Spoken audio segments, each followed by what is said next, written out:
So, ang topic na po natin ay pinamagatan po natin sumagana sa paggawa ng mabuti. So, basahin po natin yung pinaka-text natin sa aklat po ng Efeso. So, sabi po diyan sa mababaw na salin, kung ano tayo ngayon ay gawa ng Diyos. At sa pakikipag-isa natin kay Kristo Jesus, ay nilikha niya tayo para sa mabubuting gawa na inihanda niya noong una paman upang gawin natin. Sa ibang salin, tayo nilalang nilikha sa pamamagitan ni Kristo Jesus upang ipukol natin ang ating buhay sa paggawa ng mabuti. Yan ang inilaan ng Diyos para sa atin. So tayo po mga mananampalataya ng Diyos, ang layunin at plano ng Diyos sa buhay po ng bawat isa po sa atin ay gumawa po ng mabuti. Kasi yun po yung Diyos natin. Ang Diyos po natin ay Diyos na mabuti. Kaya napakahalaga sa bawat isa ng mananampalataya ng Diyos ay may pakita yung mabuti na katangian po ng Diyos. Kaya sa buhay po natin, yan po yung disenyo sa atin ng Diyos. Hindi tayo gumagawa ng mabuti upang maligtas, kundi bilang mga tao na naligtas na at tumanggap ng biyaya ng kaligtasan, niloob ng Diyos na tayo po ay mabuhay ng mabuti. So, paano po tayo mabubuhay ng mabuti? Nagbigay po ako dyan ng mga ilang puntos upang makita natin kung paano po tayo mabubuhay ng mabuti. Una, ang sabi po dyan ay bumayo at magdala ng mabuting balita ng kaligtasan. Sabi niya, bumayo at magdala ng mabuting balita ng kaligtasan. Alam niyo po ba, yan po yung unang pinakamahalagang mabuting magagawa natin bilang mga mananampalataya po ng Diyos. Kasi nung ang ating Panginoong Jesus ay isinilang dito sa ibabaw ng lupa, may dala po siyang mabuting balita na magdadala ng kagalakan sa lahat ng mga tao na sasampalataya at kikilala sa ating Panginoong Diyos.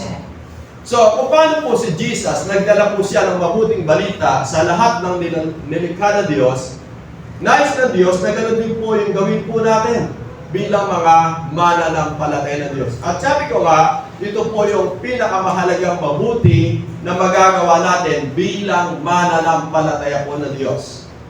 Kung titignan po natin yung aklat po ng Mark chapter 16 verse 15. Sabi po dyan, at sinabi ni Jesus sa kanila, humayo kayo sa buong mundo at ipangawal ang magandang balita sa lahat ng tao. Ang sinumang sumasampalataya at mabautismuhan ay maliligtas. Ngunit ang ayaw sumampalataya ay paparusahan. So makita natin dito, ang unang magandang mabuting magagawa po natin bilang mga mananampalataya ng Diyos ay bumahayo po tayo. Ipangawal po natin yung magandang balita sa lahat ng tao. Lalo na kung ang kasama po natin sa pamilya, hindi pa po sila mananampalataya ng Diyos. Sila po yung una natin na bahagi na ng mabuting balita. Dahil ang sabi dito ng talatang 16, ang sino mang sumasampalataya at mabautismuhan ay maliligtas. Ngunit ang ayaw sumampalataya ay paparusahan. So makita natin, ang unang mabuting bagay na magagawa mo sa buhay ng bawat mahal po natin sa buhay, sila po ay maligtas. Amen. Kasi ito po talaga yung layunin ng ating Panginoon. Kung bakit po siya bumaba dito sa ibabaw ng lupa upang yung mga tao na nilikha ng Diyos ay makamit ng kaligtasan at buhay na walang hanggan. Yun po yung isa sa pinakamabuting balita at magandang mabuti na magagawa natin bilang isang mananampalataya ng Diyos. Sa aklat po ng John, chapter 15, verse 16, sabi niya, hindi kayo ang pumili sa akin, ako ang pumili sa inyo. Hinirang ko kayo upang kayo ay humayo. Sabi nga dito, tayo daw po ay humayo. at magbunga at manatili ang inyong bunga. Sa gayon, anumang hingi ninyo sa Ama sa aking pangalan, ay ibibigay niya sa inyo.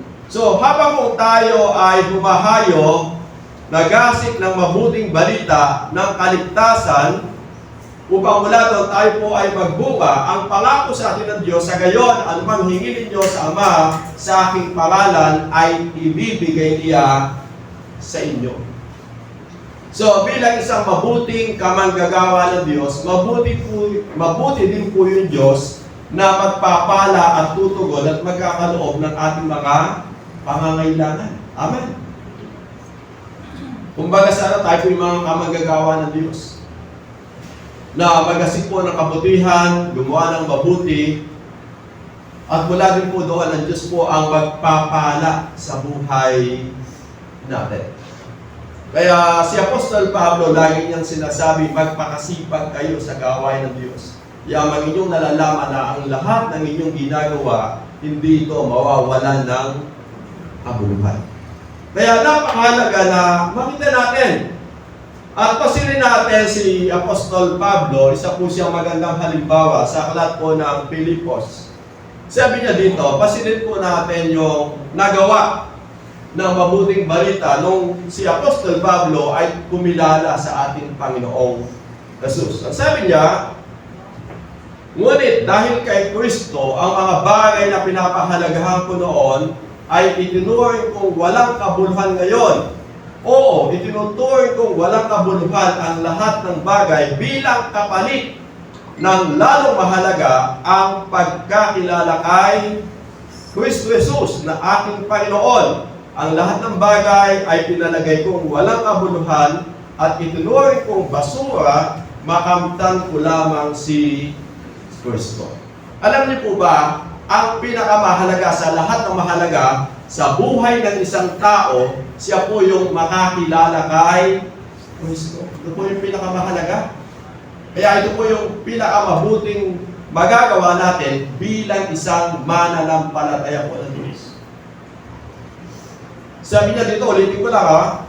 Oo, itinuring kong walang kabuluhan ang lahat ng bagay bilang kapalit ng lalong mahalaga. Sabi niya dito, kapalit ng lalong mahalaga ang pagkakilala kay Kristo Jesus na ating Panginoon. Ang pinakamahalaga po sa buhay po ni Apostol Pablo, yung ating Panginoon. Hindi po yung naging kalagayan po niya bilang isang abogado, bilang isang pinuno, bilang isang matalinong tao, o kahalip sa isang samahan. Hindi po yun ang pinakamahalaga sa kanya.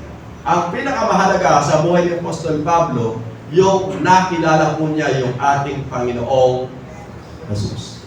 Kaya yun po yung una na maganda na makita natin. Sapagkat ang buhay ng tao, sabi po ng ating mismong Panginoong Jesus, sa aklat po ng Matthew, Matthew 16:26, sabi niya po dyan, sapagkat ano ba ang mapapala ng isang tao, makamtan man niya ang buong daigdig, ngunit mapahamak naman ang kanyang sarili, ano ang may bibigay ng isang tao kapalit ng kanyang buhay. Sabi niya dito, sapagkat ano ba ang mapapala ng isang tao, makamtan man niya ang buong daigdig. Sa'yo na yung buong daigdig.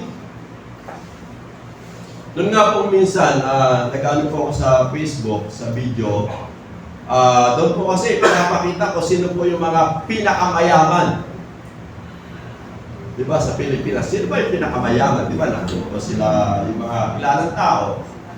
Pero ang sabi ng Bible, kahit na ikaw yung pinakamayaman sa buong daigdig, hindi lang po Pilipinas buong daigdig, sabi po dito ni Jesus, mismo yung Panginoon Jesus ang nagsabi, ngunit kung mapapahamak naman ang kanyang sarili, ano ang may bibigay ng isang tao kapalit ng kanyang buhay? Wala.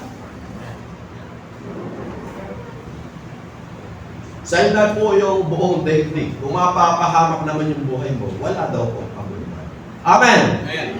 Kaya ang unang mabuting pagagawa po natin bilang mga tao na mananampalataya ng Diyos, ibahagi po natin yung gospel ng kaligtasan. Amen. Amen.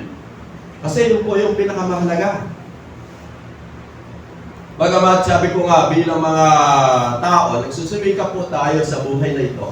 Kung paano tayo dapat mabuhay bilang isang tao. Subalit, ang higit na mahalaga ay makita natin na ang pinakamahalaga sa buhay ng isang tao, yung lubusan niyang makilala yung kanyang tagapagligtas. Yun po yung pinakamabuti na magagawa po natin.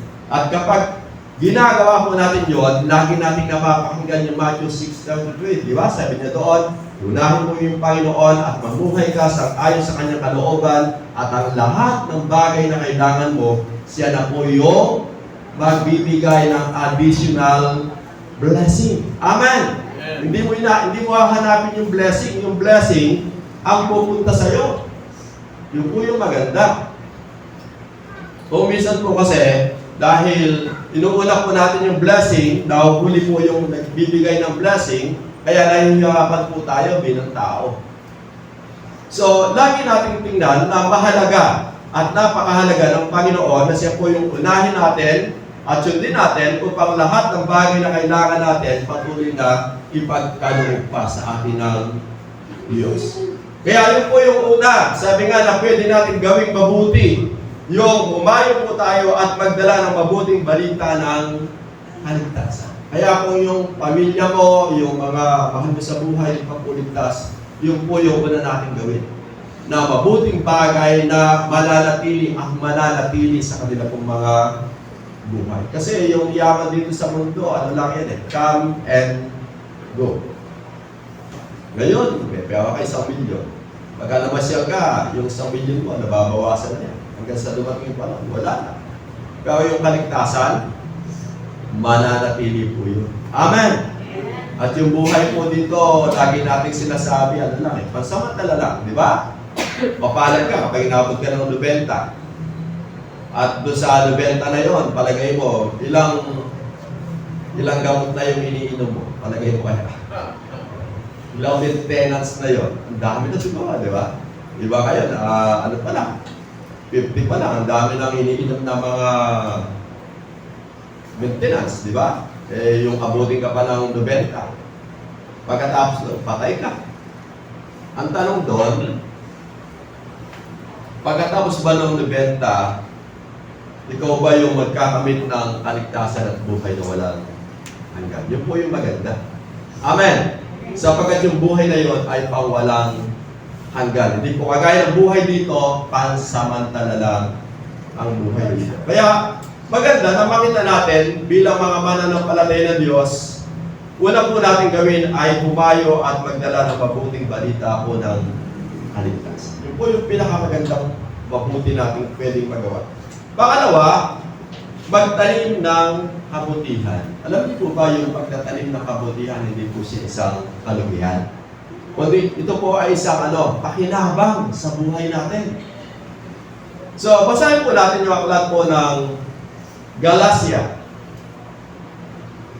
Masabi po dyan sa aklat ng Galacia, huwag ninyong linlangin ang inyong sarili. Sabi dito, hindi maaaring tuyain ang Diyos.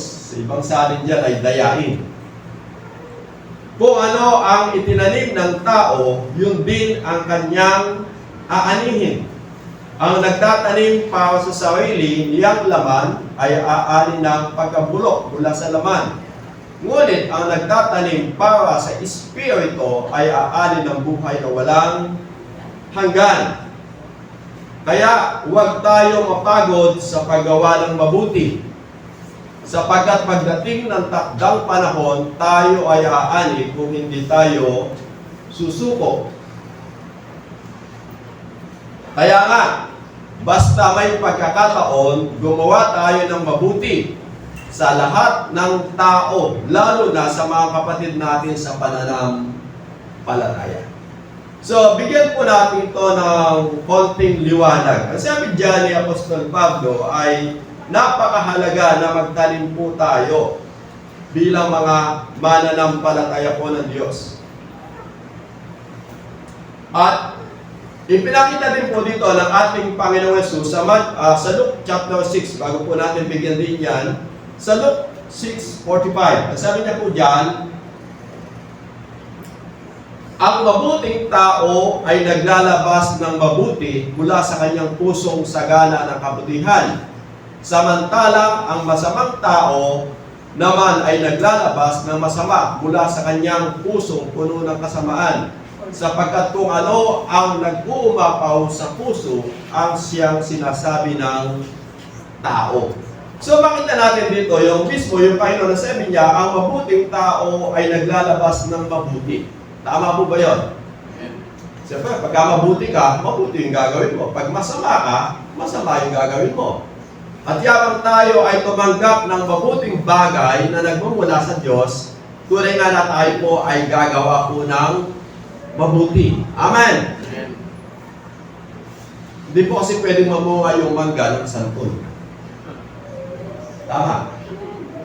O yung saging mamunga po ng pinya. Hindi pwede yun. Pag ang puno ay saging, saging po yung bunga. Pagka yung puno ay mangga, mangga po yung bunga. Maasim, di ba? Pagka matamis, matamis talaga. Pagka po, sabi nga po natin, maasim, maasim po talaga. So kung mabuti, mabuti po siya talaga. Kung masama po siya, masama talaga. Kaya makita natin, lamang tayo po ay tumanggap ng biyaya ng Diyos ng kabutihan. Inaasahan po ng Diyos na tayo po ay mabuhay ng mabuti. Kaya sabi dito ni Apostol Pablo sa aklat ng Galacia, balikan po natin, Galacia 6:7, huwag ninyong linlangin ang inyong sarili. Alam niyo po ba, ang una nating dinadaya, hindi naman po yung Diyos eh. Yung sarili natin. Alam po natin yung tama at mali kasi ipinaunawa po yan sa atin ng Diyos eh. Kaya kung magtatalim ka, sabi ko nga, huwag mo nang dayain. Ilagay ko na doon sa tama. Di ba? Kapag nandaya ka, ang aanihin mo, daya din. Kapag nagtalim ka ng tama, tama din yung aanihin mo. Tama po ba yun? Kaya sabi niya, huwag ninyong nilangin ang inyong sarili. Hindi maaaring dayain ang Diyos. Ibang salin po kasi dayain ang Diyos. Kung ano ang itinanim ng tao, yun din ang kanyang aanihin. So sabi nga, spiritually, physically, meron tayong dapat na iniingatan. Kung ano daw po yung itinanim mo, pagdating ng panahon, aanihin po natin.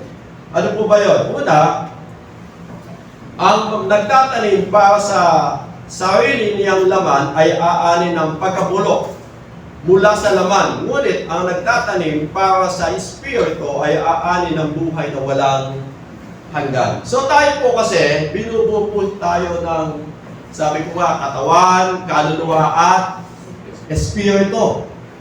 So ito po katawan, ito yung katawan natin na to. Alam niyo po ba, yung katawan na to ay mahalaga sa paningin po ng Diyos? Mahalaga po yan. Sapagkat sabi ng Bible, yung katawan mo ay templo ng banal na espiritu. Kaya napakahalaga, yung katawan po na yan, inaalagaan mo yan. Inaalagaan mo yan, minamahal mo yan. Ano pa? Pinangangalagaan mo yan. Amen. Pero kapag ikaw mismo, hindi mo minamahal, inaalagaan yung katawan mo, pagdating ng panahon, magkakasakit ka. Kung ano yung itinatanim mo dyan, inilalagay mo dyan, ginagawa mo dyan, pagdating ng panahon, aanihin po natin yan. Ngayon po kasi, sabi po nila, hindi na ikausapan kung may lahi ka ng ganito, ang pamilya mo ay ganito, hindi na po kayo usapan masyado yun. Ang usapan po doon, kung ano yung kinakain mo kayo, kung ano yung ginagawa mo kayo, sa yung physical na katawan. Kaya kung ikaw mismo na pinagkatiwala ng Diyos ng katawan, hindi mo ito inaalagaan, hindi mo ito minamahal, pagdating talaga ng panahon, ikaw mismo magkakasakit. May batas po kasi yung katawan natin eh. Kaya nga po, ipinagkatiwala na po yan sa atin ng Diyos, kinakailangan, sundin po natin yung palatuntunan po ng ating physical na katawan. Di ba? At kung minsan, may mga nagtatanong ako, tinatanong nila, Tatay, bakit po ba kayo may edad na malakas pa? Ano po ba yung ginagawa ninyo? Ano po ba yung kinakain ninyo? Di ba, ganon? Ay, ganito yung kayang kinakain ko. Ganito yung kayang ginagawa ko sa aking katawan. Kaya pala ka napakalakas po ninyo. Hanggang ngayon. So, may mga tao naman, bata-bata mo, bakit ganyan ang katawan mo? Ang dami mo sakit. Palagay nyo kaya, sino yung may pagkakamali? Di ba tayong mga tao? Kasi hindi po natin pinalagaan. Alam mo nang bawal.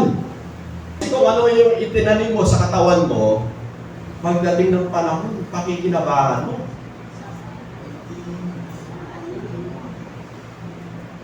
Sabi po nila, ay hindi, okay lang, kahit na maalat. Pagka nagkatama ka na sa bato, saka mo sasabihin, masama nga pala. Kung mahilig ka sa mga mamantika, saka mo sasabihin, ay, may blood ako. Kasi noon, mahilig ako sa ganun. Sino gumawa po ng sakit? Tayo. Tayo po yung nagtanim eh. Amen! Kaya kung minsan ginagamit po ng Diyos yung mga doktor. Ay, bawal na po sa inyo yan. Wag na po kayo maglalasing. Wag na po kayo magbibisyo kasi masama na po sa katawan ninyo. Eh, mamamatay na ako dito. Kaya yun, namatay. So, nawa tayo bilang mga mananampalataya ng Diyos, alagaan po natin yung ating mga katawan. Amen! Bagamat kung minsan may mga pagkakataon di maiwasan na may tumating na sabi ko nga pagkakasakit sa buhay ng tao, ang maganda po doon, simple na lang. Dahil naingatan po natin yung ating physical na katawan. Ano pa? Ngunit ang nagtatanim para sa espiritu ay aani ng buhay na walang hanggan. Alam niyo po ba, napakahalaga na pinakakain po natin yung ating kaluluwa ng salita po ng Diyos. Dahil ito po yung pagbibigay, lakas, tatag, tibay ng ating buhay pananampalataya. Kaya kung may mga mananampalataya kung minsan, makita natin, bakit sila nangihina? Bakit po sila nalulupaypay? Kasi hindi po nila pinakakain yung kanilang espiritu. Subukan po natin, hindi po tayo kumain na maghapon sa ating mga physical na katawan. Ano po yung magaganap sa buhay natin? Manlalata, manghihina. At kung minsan, wala ka sa kondisyon. Bakit? Gutom ka. Ganun din po yung buhay ng isang tao na napapabayaan yung kanyang buhay spiritual. Nangihina. Ano pa? Naguguluhan. Wala sa tamang sirkulasyon ng buhay. Magulo. Pero kapag po yung tao, busog, mayapa po yan. Amen. Maging sa buhay spiritual, kapag po tayo busog ng salita ng Diyos, matibay, matatag yung ating buhay pananampalataya, kahit ano po yung pagsubok, problema na dadaanan mo, matibay ka. Amen. Kasi busog yung buhay spiritual mo eh. Kaya huwag mo sabihin na, bakit ako nangihina? Kasi hindi ka kumakain spiritual.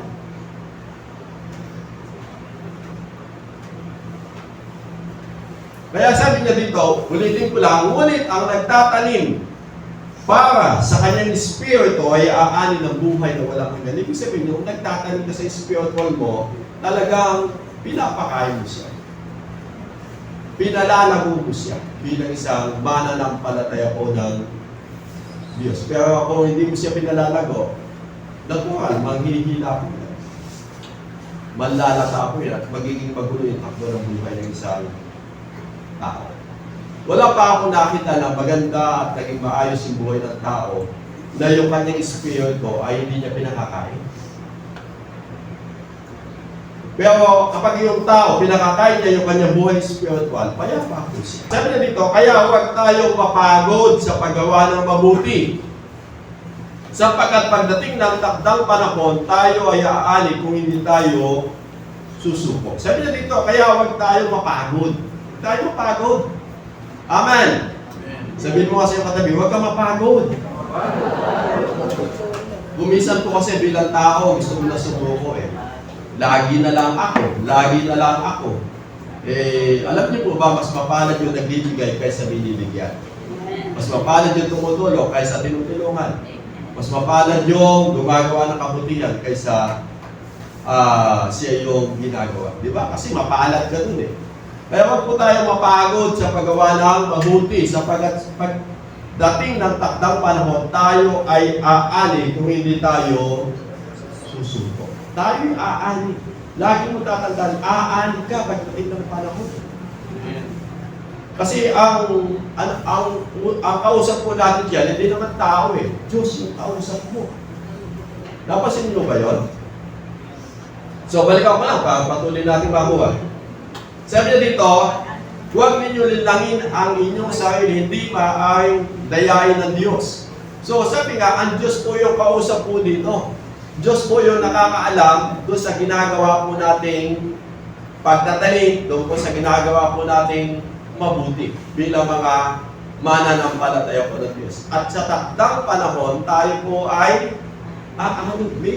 may kaagad po na inaani. Medyo may nagtatagal na inaani at talagang matagal medyo aanihin. So, may kanya-kanya pong panahon. Sabi nga ng Bible, ang Diyos ang nakakaalam ng lahat ng tamang panahon. Amen! Kaya sabi niya, huwag kang mapapagod. Kaya nga, basta may pagkakataon, sabi dito, kaya nga, basta may pagkakataon ay gumawa tayo ng mabuti. Yung ibang pagkakataon, ano ba yung mga pagkakataon na, may mga pagkakataon po kasi kung minsan may gumagawa ka ng mabuti, tapos may pagkakataon pa. Kumbaga sa additional po yun, na pagkakataon na makapaggawa ka pa ng mabuti. Kanino? Sabi po dito, sa lahat ng tao. Yan. Sa lahat daw po ng tao. Huwag daw po tayo mamimili ng tao. Huwag daw po tayo magtatangi po ng tao. Basta kinumbing ka ng Lord. Siya, tulungan mo yung tao na yun. Bigyan mo yung tao na yun. Pagpalain mo yung tao na yun. Gawan mo ng mabuti yung tao na yun. Basta may pagkakataon na kinukumbing ka ng Diyos, pagkakataon yun, para makapagtanim ka at patuloy kang pagpalain pa ng Diyos. Amen! Kasi gusto natin, tayo po yung laging tumatanggap. So, matuto naman po tayo po yung gumawa po ng magtanim ng mabuti. Amen! At sabi niya, lalo na sa mga kapatid natin sa pananampalataya. Hindi lang sa mga tao, hindi sa mga kapatid po natin sa pananampalataya. Amen! Di ba napakaganda, may lumapit sa'yo, Brad, pinukumbiga ko ni Lord eh. Ano yan? Ito. Gusto ka na Lord ni bless. Tapos dumating yung pagkakataon, nakita kayo, gusto mo, tulungan kayo. Yung po bang gano'n? Pagkakataon na gumawa tayo ng mabuti sa lahat ng tao, maging sa mga kapatid natin sa pananampalataya. Kasi yun po talaga yung disenyo ng Diyos sa buhay natin. Kung bakit kayo niligtas, upang iukol natin yung ating buhay sa paggawa ng mabuti. Kasi yung Diyos natin na tinanggap ay mabuti, kaya nakakarapat lang bilang mga mananampalataya ng Diyos na makita po sa atin yung paggawa po ng mabuti. Kahit palit na bagay. Sabi nga ng Bible, kahit isang basong tubig lang na malamig eh. Sabi ng Bible, hindi ito mawawala ng kapalit mula sa Diyos. Kaya yung paggawa po ng mabuti, hindi po siya kalugian. Kundi ito po yung susi upang yung Diyos ay patuloy na magpaala sa buhay po ng bawat isa sa atin. Kaya isipin po natin, Lord, ano pa ba yung pwede mong gawin mabuti? Yan. Diba? Sa kapitbahay ko, para magkasundo kami, ano ba yung maganda kong pwedeng gawin na mabuti sa kami para maging close kami? Diba? Bigyan ko nga ng ulam. Medyo, may anong tawag mo? Suhol ba yun? Hindi naman lang. Diba? O pag-asano, pahin ba yun? Yung po bang gano'n? Gagawa ka ng paraan para, sabi nga, yung mabuting bagay, may pakita natin sa ating mga kapwa-tao, sa ating mga kapatid sa pananampalataya, bilang mga mananampalataya ng Diyos. Kasi, kalugod-lugod po yun sa paningin po ng ating Panginoon. Pangatlo, alamin pa ang magagawang mabuti. Sabi dito ni Apostol Santiago, sabi niya, ang nakakaalam ng mabuti na dapat niyang gawin, ngunit hindi ito ginagawa ay nagkakasala. Alam niyo po ba, kapag po pala hindi natin ginagawa yung mabuti na alam natin, nagkakasala po tayo. Kaya sabi po dyan, ang nakakaalam ng mabuti na dapat niyang gawin, ngunit hindi niya ito ginagawa, ay nagkakasala. Kaya maganda pala natin gawin, alamin po natin yung mga alamin pa ang mabuting magagawa. Kasi kapag hindi mo ginawa, nagkakasala ka pala sa paningin ng Diyos. So, tingnan po natin una sa ating buhay bilang isang mananampalataya ng Diyos. Ano po ba yung mabuti na alam natin na hindi natin ginagawa bilang isang mananampalataya ng Diyos? Una, sabihin po natin, manalangin. Yan. Mabuti po ba manalangin? Kapag hindi ka nananalangin, nagkakasala ka. Mabuti po ba yung nagbubulay-bulay tayo ng salita ng Diyos? Kapag hindi mo ginagawa, nagkakasala ka. Mabuti po ba yung dumadalo tayo sa gawain ng Diyos? Kapag hindi tayo dumadalo sa gawain ng Diyos, nagkakasala tayo. Kasi yun po yung sinasabi ng Bible eh. Kapag hindi mo ginagawa, nagkakasala ka. Kaya dapat malaman natin yung mabubuting bagay na dapat natin gawin para tayo ay maging kalugod-lugod sa paningin po ng Diyos. At maging sa pagkakaloob. Alam niyo po ba yung pagkakaloob? Susi po upang patuloy tayong pagpalaya ng Diyos. Amen! Sabi ko nga, dito po nasusukat yung ating pagtitiwala at pananampalataya sa Diyos. Yung pagkakaloob. Kasi, nagiging mabuti kang katiwala ko ng Diyos. Sabi nga ng Bible, ang mapagkakatiwala sa maliit na bagay, pagkakatiwalaan ng Diyos sa malaking bagay. Kaya wala talaga ibigay, 10 piso. 10 piso. Kasi hanggang doon pa lang yung pananampalataya mo, pagtitiwala sa Diyos. Pero kapag lumalago ka na, lumalalim ka na sa pagtitiwala at pananampalataya sa Diyos, nakapagbibigay ka ng medyo malaki na pagdating sa gawain po ng Diyos. Dahil alam natin, mabuti po yung pagbigay sa gawain po ng Diyos. Dahil alam natin, mula doon, ibabalik ko sa akin ng Diyos ng siksik, liglig, at umaapaw. Amen! Mabuti po ba yung mahalin po natin yung ating pamilya? Amen! Pero kapag hindi mo minamahal yung pamilya mo, nagkakasala ka sa kaligid ng Diyos. So, madaming bagay na dapat nating alamin, na dapat nating gawin na mabuti. Parang sabi nga, tayo po ay patuloy na maging kalugod-lugod sa paningin ng Diyos. Halimbawa, may mga kapatid ka na may sakit, mabuti po ba silang ipanalangin? Di ba? Mabuti yun. So, kapag ito yung ginagawa, nagkakasala po tayo. Halimbawa, mabuti po ba yung mga kapatid natin na sabi ko nga na may sakit, ipanalangin po natin sila? Wala. Kapag hindi mo ginagawa, nagkakasala tayo. Ibig sabihin, madaming bagay na pwede kang gawin na mabuti. Pero kung minsan, hindi mo ginagawa. Kaya kung minsan, nagkakasala po tayo sa paningin po ng Diyos. Kaya maganda bilang isang mananampalataya ng Diyos, gawin po natin talaga yung alam po natin na mabuti at nakalulugod sa paningin po ng Diyos. Amen! Mabuti po ba yung magpatawad? Kapag hindi ka nagpapatawad, nagkakasala ka. Amen! Amen! So, tingnan po natin yung aklat po ng Matthew chapter 6, verse 1. Pag-ingatan ninyong hindi pakitang tao ang pagtupad ninyo sa inyong mga tungkulin sa Diyos. Kapag ganyan ang ginagawa ninyo, wala kayong matatamong gantimpala buhat sa inyong amang nasa langit. Ito yung kahinaan po ng tao na kung minsan yung po bang salitang pakitang tao, yung paggawa ng mabuti. Tama po ba yun? Na kung minsan ito po yung motibo ng isang tao kung bakit siya gumagawa ng mabuti kasi pakitang tao na. Kaya sabi niya ni Apostol mismo ng ating Panginoon Jesus, pag-ingatan ninyong hindi pakitang tao, doon po yung pagtupad paggawa ng mabuti, ang inyong tungkulin sa Diyos. Ibig sabihin, talagang kinakailangan mabuti talaga. Hindi pakita ang tao lamang. At kung minsan ito yung nagiging ugali talaga ng Pilipino, pakitang tao. Pag-ingatan nyo hindi pakitang tao ang inyong paggawa ng mabuti. Kundi talagang yung ginagawa mo, talagang ito sa puso mo, at ito ay kinalulugdan ng Diyos. At pagdating ng panahon, tayo po ay nandun na sa luklukan ng Diyos. Tayo po ay sasabihan ng Diyos na magaling, tapat, at mabuting lingkod. Dahil ginawa natin yung mabuti sa paningin po ng ating Panginoong Diyos. Amen!